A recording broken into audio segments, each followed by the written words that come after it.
What's up, baby? This is Dion the Bronze Rumble Wilder. Make sure you tap into Black Authentic Truth for your latest news. It's great information, baby. Bomb Squad! Now, the Shedeur Sanders case just shows us once again how the NFL is like a slave plantation, whereas they want to humble you and make sure that you know your place and that you know that you are not bigger than the program. When in reality, they really vie and they depend on the entertainment, not just the NFL. All leagues depend on the entertainment of Black people. You cannot get around it. What I want Black people to see about this case with Deion Sanders and his son is basically that, you know, we have not learned that we have the power and that we can actually create our own leagues. We can create our own leagues. And yes, it will cause hell for everybody because everybody depends on watching Black superstars perform in and off the field. We have not learned that, you know, the same dynamic still exists today.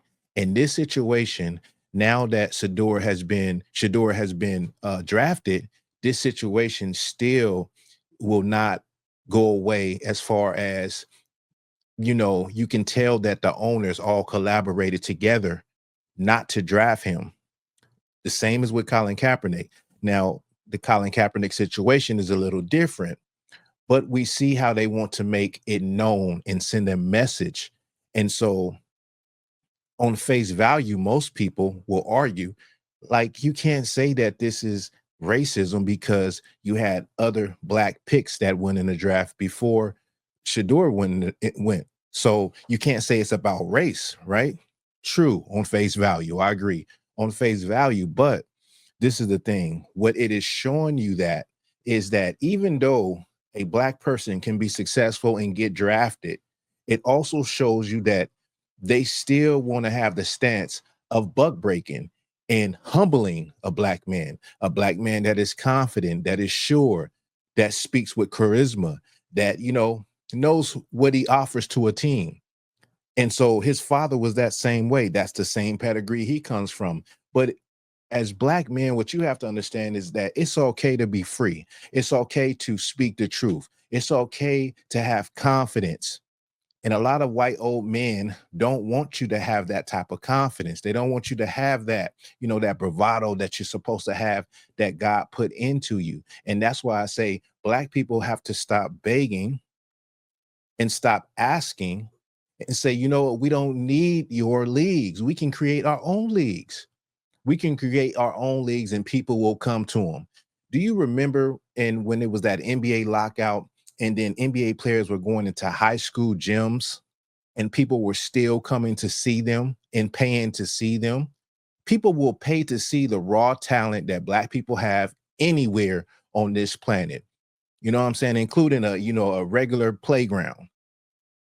And so we need to get out of the paradigm of thinking that, okay, this is the only way.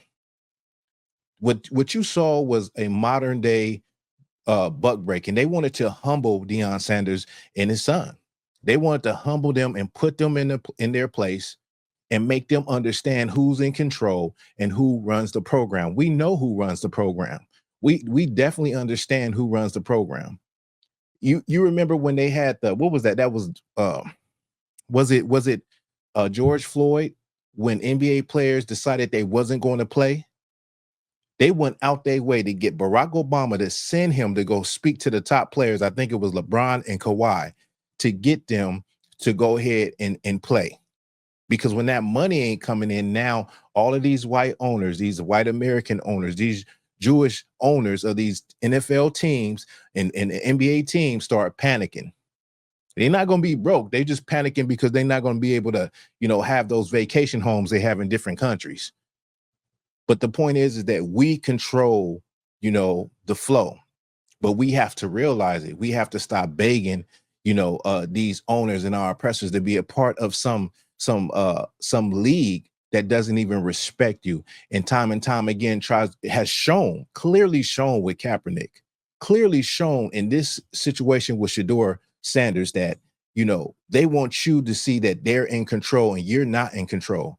You need to code switch. You need to talk a certain kind of way. You need to walk a certain kind of way, or we're going to humble you. You can't, once you get out the hood, you have to act a certain kind of way. Do not act confident. Do not be who you are. You need to be, we're giving you millions of dollars. So you need to do and say what we tell you to. That's the message they tried to send. Well, that's the message they did send. But at the end of the day, man, we have the power in our hands to control our destiny as a group of people. We don't have to beg these leagues and bow down to these leagues and,